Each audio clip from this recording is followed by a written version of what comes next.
Minister took a presentation, I was present. I put across those doubts, some of which had been raised even by your colleagues when you were in government. They were answered adequately, and we were candid enough to say, we accept that it was a great initiative and we will expand this initiative. We accepted that. I have no hesitation in this. But as far as tax evasion is concerned, the present bill says either give your Aadhaar number or give proof of the fact that you've applied for it. That's all in your tax assessment, so that the possibility of a person committing tax frauds, 5 different PAN cards, all that can be eliminated. Why should we at all not allow this technology, which was created in larger public interest, be utilized for this particular purpose?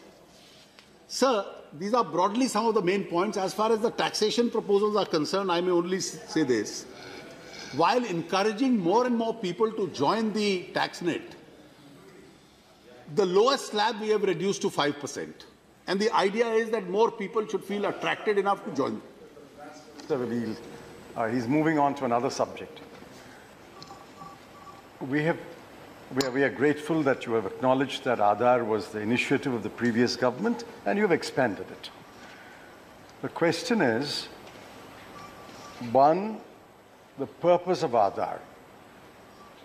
Aadhaar was as an instrument to extend services and benefits, especially subsidies. Aadhaar was never intended to be tagged to income tax returns and bank accounts. But if your government has taken a decision to tag it to income tax accounts and bank accounts, so be it. I'll accept it for the time being that maybe there is some benefit by asking it to be tagged to income tax accounts and bank accounts. The larger question that is being raised, and I think you should answer, how will you protect the privacy of transactions in bank accounts? How will you protect the privacy of fax material in the income tax returns? The Pentagon has been hacked. 500 million accounts have been hacked by somebody sitting in some country of Europe. What is the guarantee that you have the technology to prevent hacking of bank accounts, hacking of income tax accounts through the Aadhaar number? Mahendra Singh Dhoni's wife has complained that his Aadhaar number has been made public. Now, if Aadhaar numbers are available to a large number of authorities, what is the guarantee that using the Aadhaar number route, these accounts will not be hacked and the privacy that is required to be maintained about these accounts will not be breached? That is the question. Yes. I think the Pentagon got hacked even without the Aadhaar being there. So the hacking doesn't take place because of Aadhaar.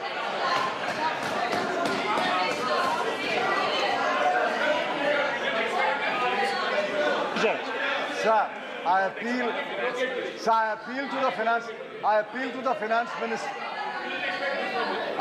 the finance minister not to trivialize the question.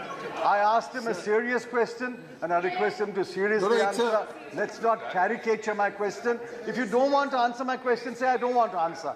Don't caricature it, don't trivialize it. It's a serious answer.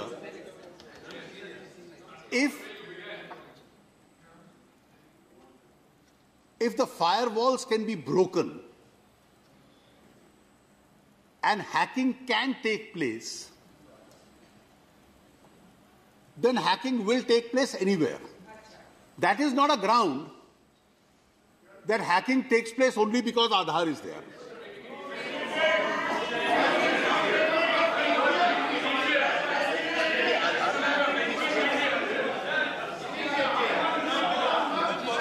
Okay, please. No, please. No. In any case, He is not yielding. Sit down. Let us assume. He is not yielding. Sit down. Bhattacharya, sit down. He is not Mr. yielding. Chidambaram, let us assume. He is not yielding. On a more. I am not attributing motives to the government. I am asking, how will you prevent it? Therefore, Therefore, let us assume there is no Aadhaar, but some information which is contained in some network gets hacked or gets leaked. That is because of the technology you use there, and which technology itself can be broken into. And therefore, the fact that technologies can be broken into is never an argument which is given, so don't have technology.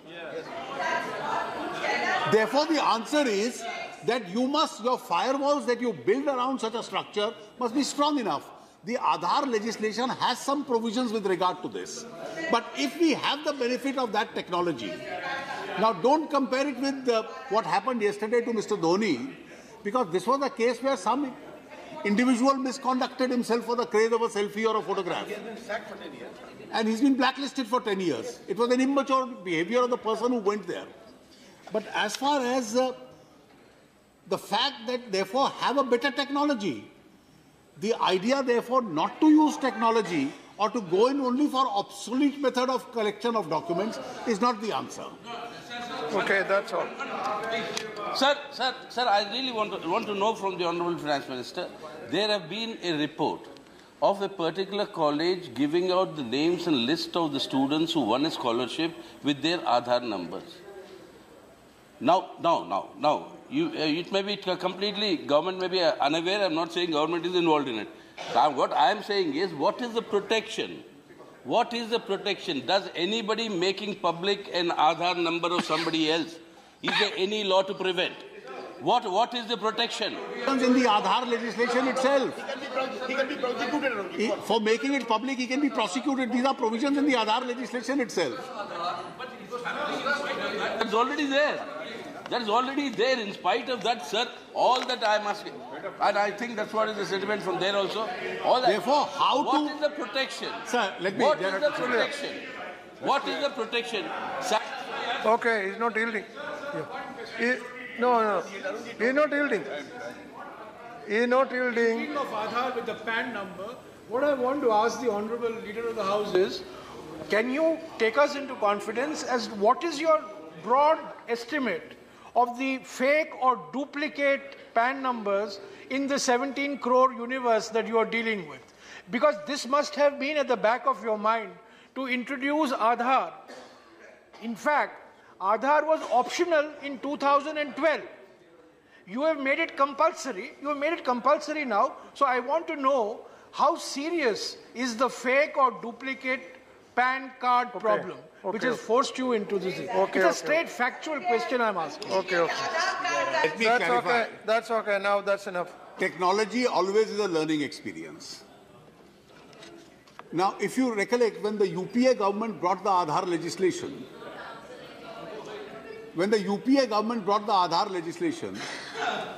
the legislation itself only dealt with the manner in which the cards are going to be issued. The law was never finally passed, but that was the draft law. What do you do with that Aadhaar card? The legislation did not mention. Now, as we learned from the benefit of that technology and the strength of that technology, can it be used to make sure that benefits are not misused? Can we make it for direct benefit transfer? Can we use it for detecting any form of tax misrepresentation or frauds? Now, these are all areas where we are now expanding into. I share the concern, and that is why there is a provision in the Act that privacy norms must be maintained. It can't be made public. So if anybody on the list of successful candidates makes Aadhaar number public, then he is guilty of violation of that particular Act. But the fact that somebody in Ranchi or somewhere else has violated it, let us not discredit the technology as a whole itself. Sir, my final point. Yeah, please. No, it's my okay, final point, sir. We have reduced the first slab in order to make sure that there is an incentive for more people to join. We've tried to encourage the MSME sector. We've tried to encourage housing sector and certain other areas of investment. We are also trying to discourage cash transactions to the extent that is possible. Now, these are various provisions which we have brought in, and I would